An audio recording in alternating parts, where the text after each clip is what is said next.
Welcome back everyone. So in this video let us talk about plotting 3D graphs and 3D surfaces and 3D parameterized curves. Okay. So basically we'll work about the three-dimensional setup for pictures right now. Okay. So let us start with some simple examples of surfaces and then let's go to the other things. So, hmm. so where's the code? Hmm. So this is the code which we had written down for a 3D for a two-dimensional function. Okay, so let us try to plot the image of this first. So first I'll have to enter the commands for x and y axis, right? Okay, so I have to give the commands, means the input points for x as well as y, and the output is going to be the z value. Okay, so x is equal to linspace. We'll take from -5 to +5 to divide this by, so we'll divide it by 500 points this time. Okay, 200. Okay, y, remember to put that semicolon, otherwise all this 200 points will get printed in the output. Okay, that will not be a good thing to look at. Okay, so here also we'll go from -5 to +5. Okay, or any range you want. It's not compulsory that you follow the same set of numbers which I'm doing. Okay, sorry, semicolon. Okay, so this gives us the x and y values for input. Then next I have to compute the values of z using this function which is above. Okay, now the function will compute the values of z, but the problem is wherever it computes it has to store it, right? And the storage occurs in a matrix. Okay, for every x point and y point, the corresponding ijth coordinate of the matrix is filled up. Okay, for the x coordinate of I, notice that this is actually a row vector and this is also a row vector. So one of this will be treated as a column vector, by the way, when we are doing this. Okay, so the ith element in this row and the jth element in this row, basically it will act as a column, right? So will become the ijth entry in this matrix Z. Okay, so that matrix is saved by this, computed by this operation rather, f evaluate. Okay, so if irrespective of what is the name of your function, whether it's f, g, h or whatever, this fellow is called f eval only. Okay, the command is f eval. Okay, so f evaluate x comma y comma the function which you want to evaluate, that is capital F. Okay, and then now there is a small problem in SciLab, that is this matrix is kind of computed in the opposite way. They compute y as the rows and x as columns, right? But when you are printing the output, we like it to have x as rows and y as columns. So for that reason I have to take a transpose here. So notice that I put a transpose symbol over here. If you don't put the transpose symbol, you'll get an image in the transpose way of the other matrix. It will be kind of mirror imaged as such. Okay, or reflected as such. Okay, so this is, remember to put this transpose when you're using this feval command. Okay, so yeah, so that is done. Again put semicolons because you don't want this matrix to get printed in your output. Okay, it will be a 200 cross 200 matrix. It's a very huge thing. So clear figure if there's any other figure. So now surface, I want to plot I want to plot the surface xy, x coordinate, the y coordinate and the z coordinate which you have just computed over here on top. Okay, so that's all what I have to write. So I'll save this and print the output, and so this is the output. Okay, so you can rotate it, just right click on the picture and you can rotate it. Yeah, it looks a little bit of extra this thing. Let me just increase the size. Okay, now it looks better, right? Okay, so these boxes are there, no? That's because you have divided this entire thing into 200 of this thing. Okay, so these boxes are very tiny and this has a blackish shade as such. Okay, so this is how the picture looks like actually. Okay, It has its minima at 0, 0. Okay, and then you can rotate it like this, play with it. Okay, it's like a nice cradle or something. Okay, so you can play with the cradle like this. Okay, yeah. So notice that if you just look at it from the top side, it just appears to be a, wait, let me just go to the image.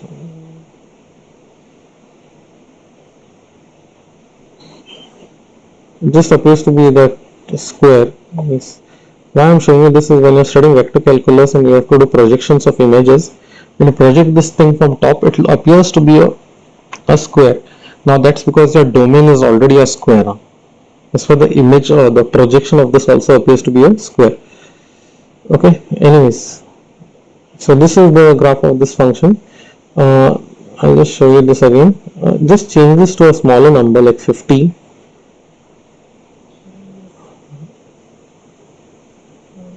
You can keep different values on x and y coordinates. Not compulsory that you should keep only the thing is equal. So I've kept x as 50 divided by 50, x as 50 points and y as 100 points. Okay, so this is the picture which I got. Notice here that the boxes are bigger. Okay, and the accuracy is obviously a bit affected. Okay, if you want a smoother image, you have to make the value of n larger and larger. Okay, now why that huge region is marked as black over there? No, that's because the function is dropping a bit rapidly over there. Okay, these colors, they signify the rate of change in the function as such. Okay, kind of, not exactly equal to that, but they're just given to signify something. There are options to change this colors also, but unfortunately I won't be able to cover up that in this video. Okay, because you'll have to learn something a little bit extra about this functions, color functions and all. Okay, so now this was for this function. Let me close this. Okay, let's go to another function, create some more functions. I'll just copy paste this. Yeah, before going to more functions, yeah, okay, I'll do this with another function only. So copy this code and paste it here. I'll just change my function as x square minus y square. Okay, that was a paraboloid. Now let's make this as a hyperboloid. Okay, so 2 star x square and 3 star y square. Okay, yeah, so let's save this 3D plots 1, save it in SciLab files and execute it. Okay, so this is how the curve looks like. You can right click on it and rotate. Okay, so this is like a saddle. Okay, and you can see there's a saddle point in between over there. Okay, so there's a saddle point over here in between, which is neither maxima neither minima. Okay, so this is one nice cool picture. I make it big.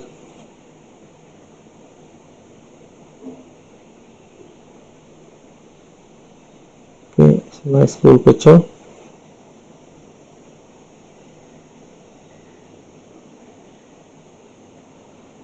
Okay, so this is about this. Now other than surface, this is the surface command, there's another one called plot 3D.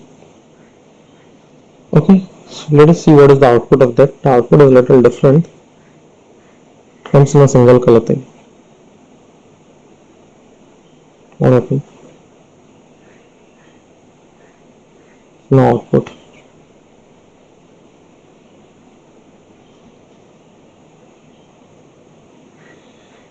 Just a moment.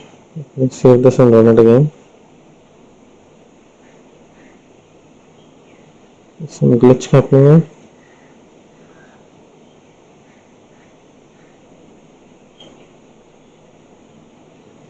Plot 3D XYZ.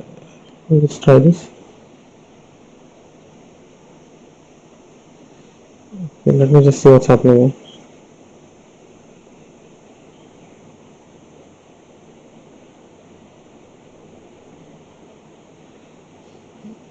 there's some problem here. Huh? If there's any error, it will come in the console. Huh? Clear the console. Yeah, XYZ will have to do.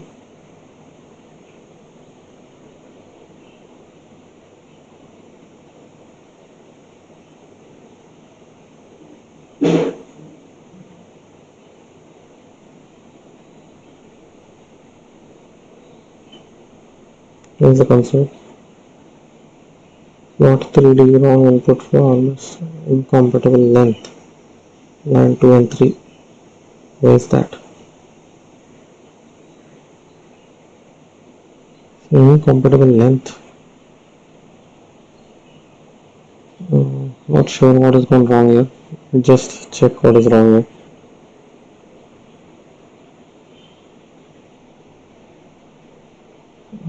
Okay, so let me just check the saying incompatible length. Yeah, 3D plots. So the problem is somewhere with the length of x and y.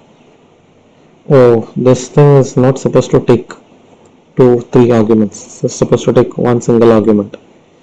Okay, plot 3D just uses the z value and plots the graph. Yeah, so this is what it gives you. Okay, gives you the same picture, but notice that there's a difference here. Huh? The dark blue side is printed on top. Okay, the top side is printed of the graph in dark blue. It's basically a single color graph. Huh? The underneath color they use this light aqua blue. Okay, royal blue on top and aqua blue below. Okay, so this is the thing what happens when you print your graph in plot 3D. Just keep in mind, don't make the mistake which I did. The thing to be done here is you have to use the command plot 3D of the z variable, not xyz. Xyz is only for the surface. Okay, so this is about this. Let us see one more graph and then we will move on. Yeah, so this is this surface xyz. Yeah, I'll really change this to exponential over here. This I'll change it to exponential of exp of x plus y. Okay, so let us see how this one comes first and then we'll. This one is exp exp 3D.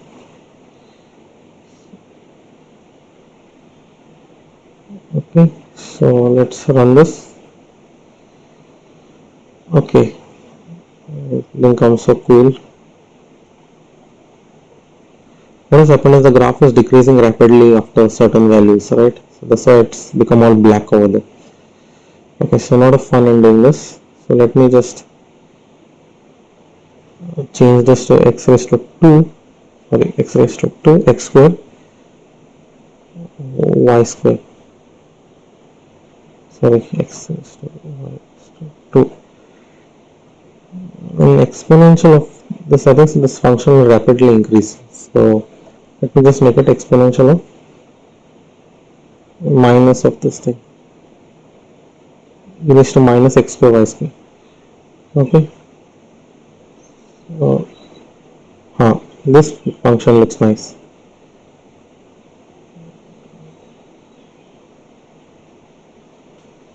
Okay, what I'll do now, I'll just print this function from minus 1 to minus 2 to plus 2. Okay, because 5 to 5 the function is decreasing rapidly after 2. So let's print this function only in this neighborhood from 2 to 2 x of this. Now it looks nice.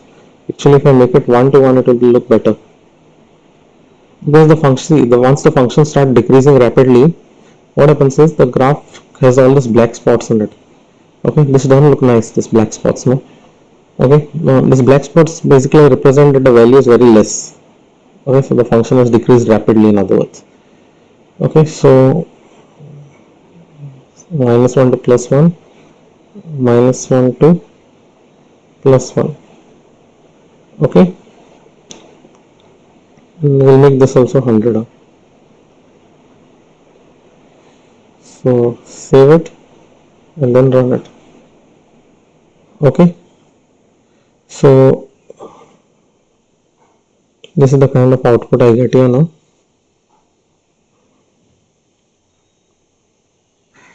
This is the output which I get. Okay, it looks nice, no? Okay, and rotate it, you can play with it. This is like a nice cool picture. Okay. By the way, this is kind of opposite of what we had drawn in the first picture. Okay, this is like an inverted parabola kind of thing, but it's not a parabola now. It's this exponential graph drops down and becomes almost flat after a certain period. The parabola doesn't behave like that. Okay, so that was this. Let us just see this thing in another picture of it using this command, plot 3D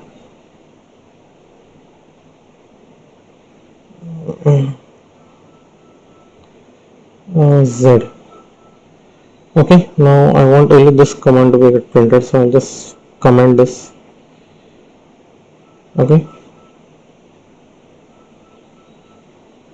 okay, what happened here?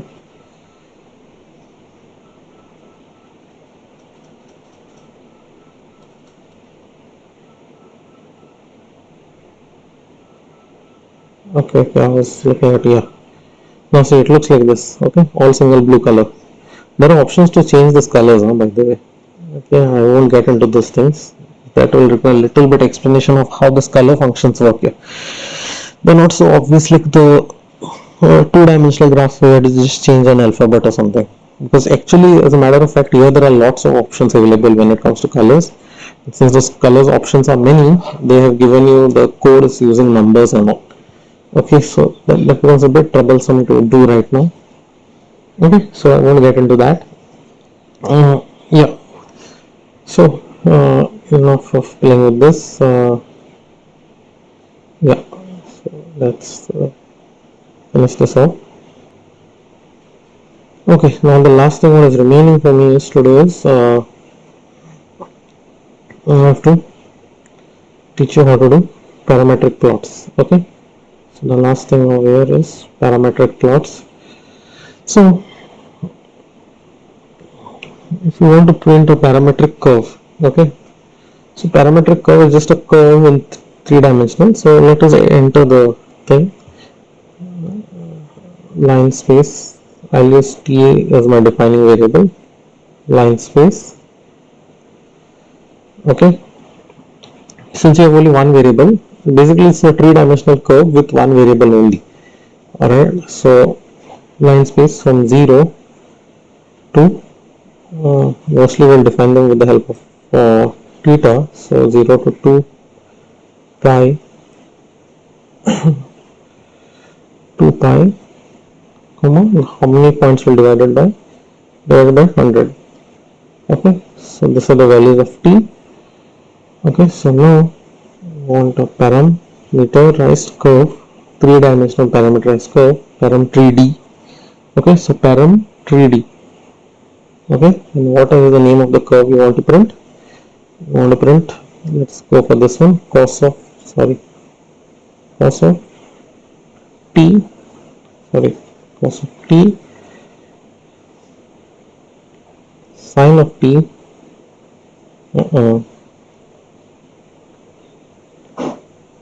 okay, comma, this t. So let us see what is the output of this curve. Okay, I'm not defining the function alone. I'm directly entering the functions in the curve only. Okay, in the command I can define this separately. X is equal to cos t, y is equal to sin t, and z is equal to t. Okay, and print tell them to print parameter 3D of x, y, z. But I'm just being lazy here and directly giving the input. Okay, 3D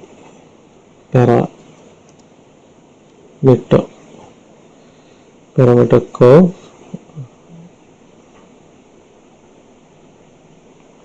Now let's run this file. This is the output. I have to give the command for clear figure. The figure is gone underneath this blue thing. So this is how the curve looks like. Okay, not much fun in looking at it. So what I'll do is I'll write this as a bigger number, 8 pi. Okay, now let me save and print this file. Now see what has come as the output. Okay, it's come like that helix. Okay, so it starts and then it starts rising. Okay, like a curved staircase as such. Keeps on rising. Since I've done it for 8 pi, I've got 4 rounds. I had done it only for 2 pi first, so I've got only one round which was hardly visible. Now I've said 8 pi, so it's given me 4 rounds over here. Okay, so this is one parameterized curve. You can do another one. Okay, let's see if we can do another one in the same thing. Control C, Control V. I'll change this to sin t,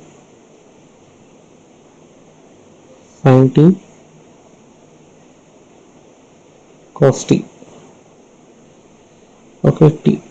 Save and then run. Okay, both the curves have come here, but both of them have come in the black color. One is increasing, one is decreasing. Actually, if you go to see, okay, one is the up staircase and one is like a down staircase over there. Okay, let us do. Okay, let us not do too many of them at one time. Let me just comment this. Okay, so let us go for the next thing, that is exponential. Let's see what happens if you plot an exponential curve.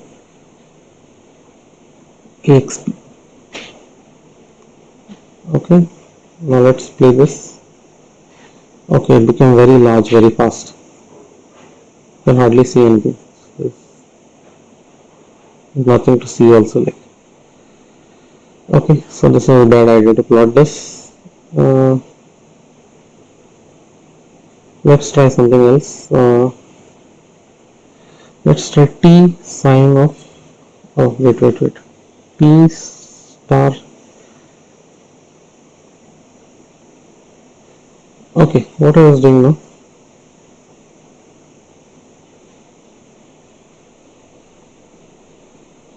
let us define all the things manually and see what happens. Oh, if I want to define x, y and z, no, x, y, z will have to be saved as row vectors. That will be a troublesome thing to do. Let us not do that. So anyways, let's try another curve that will be t raised to t square. Okay, I'll take t square and then here I'll take 2 into t. The last one I'll take it as just 1. Okay, so let's print this. What happened? There's some problem. Okay, there's the wrong size of the matrix. Okay, that change of the command was not a good idea. So let's give this as TLA. Okay, that's the output. Output has come something like this. Oh, it's not fun. Okay, I think sorry that sin t cos t thing was a fun thing. Others are not so fun. Boring pictures come up. Okay, so that's all what we have to study in basic simple graphs. Okay, so with this I have done all this basic part of this. After this we'll continue into how to solve differential equations in SciLab. Okay, so that's all in this video. Thank you for watching. There are more things which you can do in 2-dimensional and 3-dimensional graphs, but I'm not doing that because that will go unnecessarily into the details of this which you don't require right now. Okay, like you can change the colors of the graph, you can change the color settings of the graph, and they're not so essential for us in this course what we're doing right now. Yeah, if you're studying partial differential equations or something, heat equations and all, then those things are required now. Okay, so that we can see later sometime. I don't want to stretch these things into very detail unnecessarily. Okay, so that's all in this video. Thank you for watching. Bye bye.